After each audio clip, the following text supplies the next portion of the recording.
गुरु का स्थान सबसे ऊंचा माना गया है।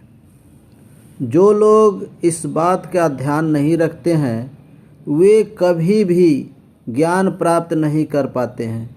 इस संबंध में एक लोक कथा प्रचलित है। प्रचलित कथा के अनुसार पुराने समय में एक राजा को नई नई चीज़ें जानने की और समझने की बहुत शौक़ था। उसने मंत्रियों को अपने लिए एक योग्य गुरु की खोज करने का आदेश दिया ताकि उसे और कुछ नया ज्ञान मिल सके। मंत्रियों ने कुछ ही दिनों में एक श्रेष्ठ गुरु को खोज निकाला।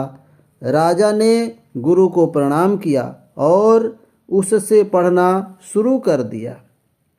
गुरु रोज राजा को पढ़ाते। राजा भी पूरा मन लगाकर गुरु की बातों को ध्यान से सुनते समझते थे।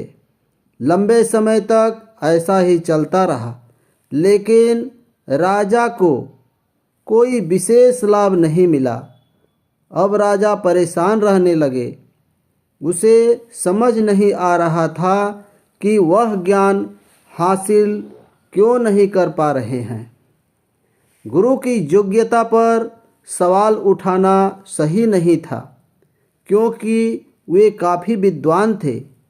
एक दिन राजा ने ये बात रानी को बताई। रानी ने राजा को सलाह दी कि ये बात आपको अपने गुरु से ही पूछनी चाहिए।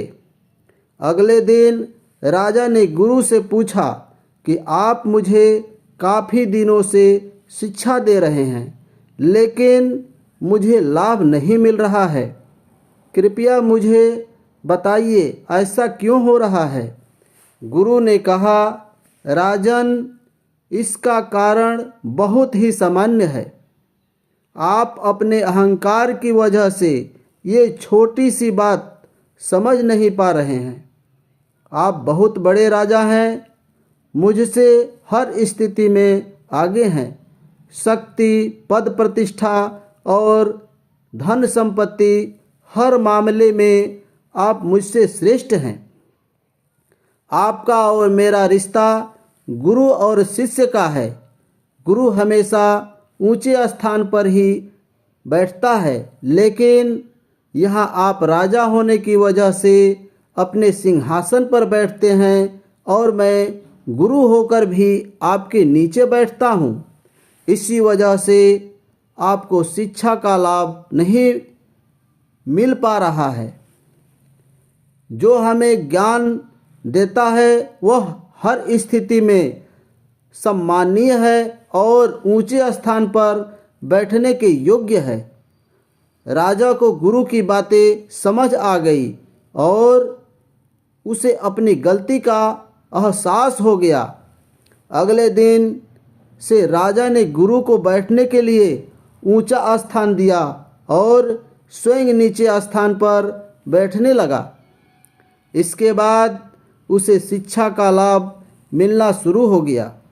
इस छोटी सी कथा की सीख यह है कि जब तक कोई व्यक्ति अपने गुरु को पूरा सम्मान नहीं देता है, तब तक वह ज्ञान प्राप्त नहीं कर पाता है।